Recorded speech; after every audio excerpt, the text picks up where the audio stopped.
What's up, everybody? It's Ren, and today we're diving deep into the world of construction estimations. But hold on, not with those old dusty methods. We're talking about harnessing the power of Excel to become estimation ninjas. Think about it.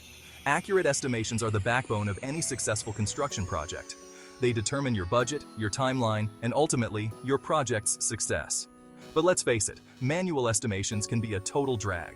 They're time-consuming, prone to errors, and let's be honest, nobody really enjoys them. That's where Excel swoops in to save the day. This magical software can automate your calculations, organize your data, and give you some seriously impressive estimation superpowers. So, buckle up, Buttercup, because by the end of this video, you'll be cranking out estimates faster than a jackhammer on Red Bull. Let's get started. Alright, before we even open up Excel, we need to get our ducks in a row. This means defining the project scope with laser precision. We're talking about crystal clear boundaries. What's included? What's not included?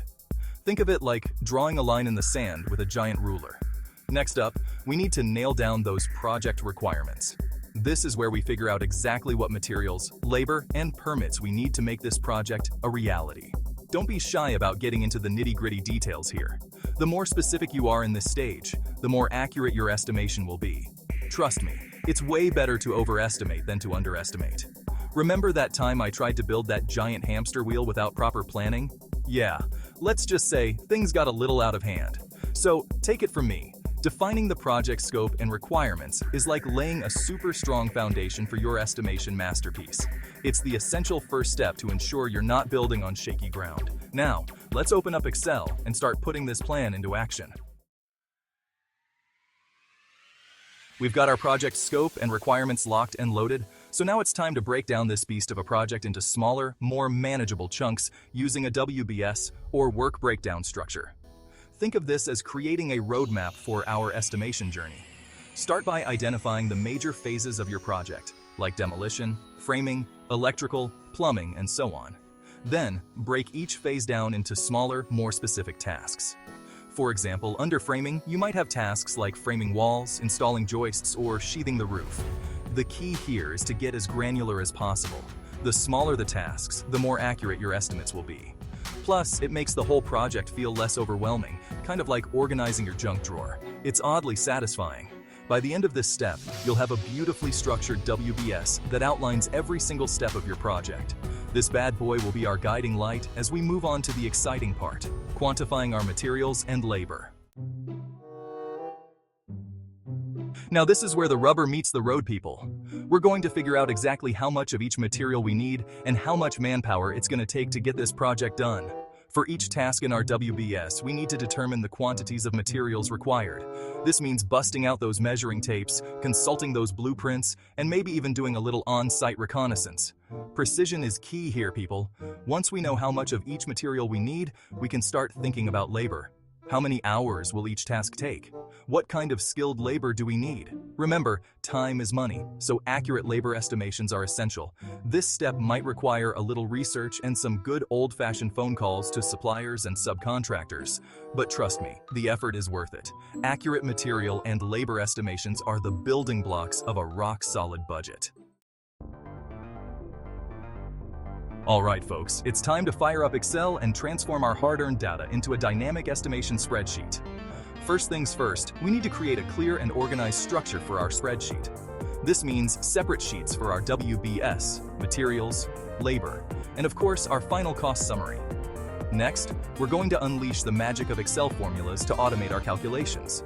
We'll use formulas to calculate material costs, labor costs, and even add markups and contingencies automatically. Don't worry if you're not a spreadsheet wizard. We'll walk through each formula step by step, and I'll share some handy tips and tricks to make you an Excel ninja in no time.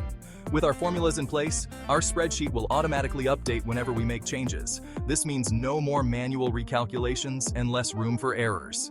It's like having a personal assistant who's really good at math. Okay, we're talking about two very important concepts in the world of estimation, contingency, and markup.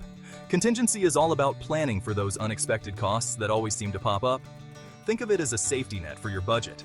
We usually add a contingency of 5 to 10% of our total estimated costs, but this can vary depending on the complexity of the project. Now let's talk about markup. This is the profit margin that ensures you're not just breaking even on your projects. We typically add a markup of 10 to 20% to our total costs, but again, this can vary depending on your business model. Adding contingency and markup to our Excel spreadsheet is super easy. We can create separate columns for each and use formulas to automatically calculate these amounts. This ensures that our final cost estimate includes a cushion for unexpected expenses and a healthy profit margin. All right, we've got a solid estimation spreadsheet, but we're not done yet. Now it's time to put on our detective hats and validate every single number, every calculation, and every assumption we've made. We're going to review our project scope and requirements, double-check our quantities, and make sure our formulas are working their magic correctly.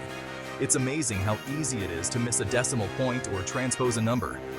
Don't be afraid to bring in a fresh pair of eyes to review your estimation. Sometimes, an outside perspective can catch errors that we might have overlooked.